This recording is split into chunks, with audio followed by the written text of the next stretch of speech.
The last course that we do is a TMJ course. There's so much chicanery out there related to TMJ treatments and diagnosis, and it's just not that difficult.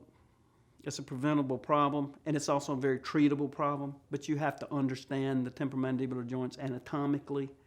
You have to be able to make a really good diagnosis. And so the focus of that course over the 2 days is we talk about what I call the JSR, joint screening recording, and how to determine where a patient is in the process of either joint breakdown or joint malady.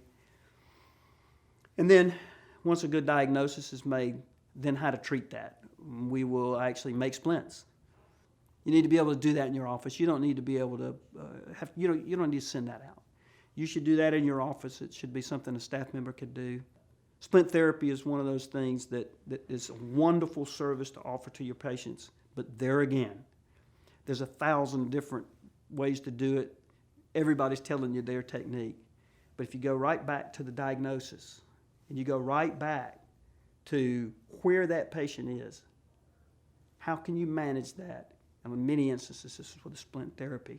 And if you notice, I call it splint therapy because my ultimate goal then would be to equilibrate their bite, to adjust their bite, so that splint in and splint out, that patient's comfortable.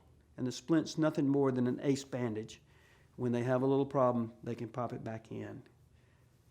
80% of all of my new patients are TMJ patients. 80%.